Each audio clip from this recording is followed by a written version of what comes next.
Olá, mais uma vez aqui. Hoje vamos falar sobre um pouco sobre a violência.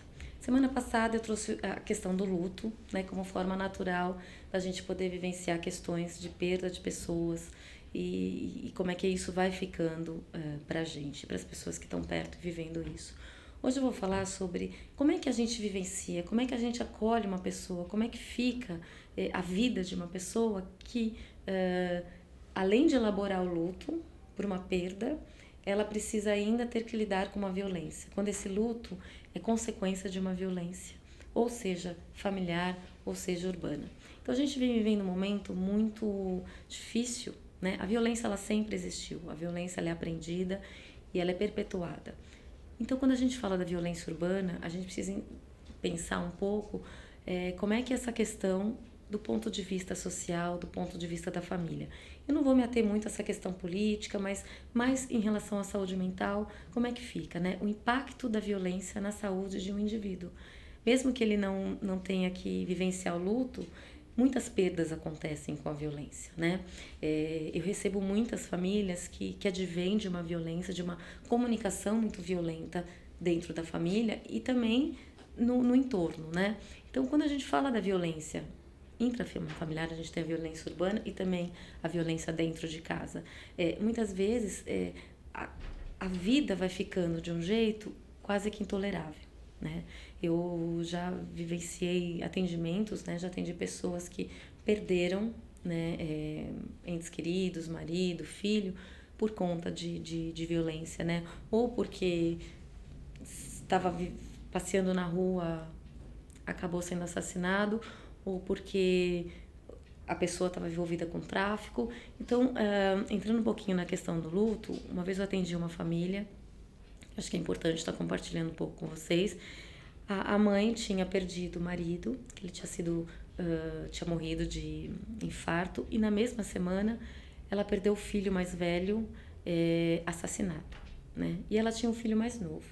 Como é que essa mãe foi buscando viver a vida dela, né? Como a gente falou do luto, como é que a gente tem as etapas da vida, né? Então, você tem que lidar com uma realidade, você tem que inserir um novo contexto na sua vida sem a pessoa. Então, o que ela começou a fazer? Ela começou a pegar as roupas do filho que tinha falecido e obrigar o filho mais novo a usar. Né? Então ele tinha que usar, ela tinha que conversar com ele como se fosse o filho mais velho.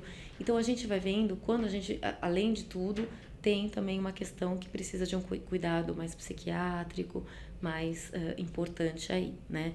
Então quando a gente fala da violência, a gente tem que pensar como é que a gente olha para essa situação sem a gente levantar um pouco essa questão do julgamento, né? Porque existem muitas situações que a violência ela é predominante, né? E quando a gente vai buscar a história da família, falando de família mais uma vez, a gente vai vendo que isso vem de gerações em gerações, né? E se perpetua para gerações futuras, né? Então, quando a gente acolhe isso, o luto ele vem de uma maneira bastante soterrada, porque não é só o luto que a gente tem que tolerar naquela situação, a pessoa que vivencia, mas a violência. E o que a gente vai buscando primeiro, né? Então, a terapia, ela entra numa situação muito importante nesse sentido, né? Porque a pessoa vem dilacerada, não só na elaboração do luto, como também da violência. Então, a gente vai olhando para isso como se fosse uma coisa muito distante, mas não é. Né?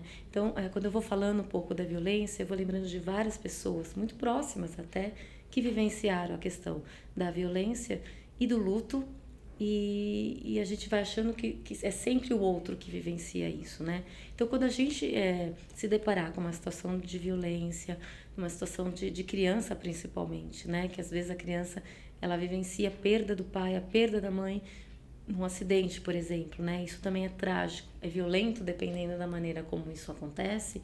A gente precisa olhar também com muito cuidado, porque essa criança, esse adolescente, essa família precisa ser acolhida, né? Então, nos casos de violência, como é que a gente vai lidando sem que a banalidade vire uma peça comum no nosso dia, né? Então, a gente vai lidando de uma maneira bastante cuidadosa com isso. E a terapia, ela entra como uma forma da gente poder ajudar o indivíduo que passa por isso, legitimando, né, essa questão. E quando a gente fala do luto, é bastante complexo quando advém o luto, vem com a violência, e muitas vezes a gente tem que, a gente que está mais perto, ouvir, né, e poder lidar de uma maneira o menos natural possível, em casos de violência, né? Então é isso. O luto, ele tem que ser considerado da maneira como a gente conversou a semana passada, mas também tem que ser visto o que vem com esse luto, né? De que forma a gente vai cuidando das outras coisas, as comorbidades que vêm com o próprio luto. Até semana que vem.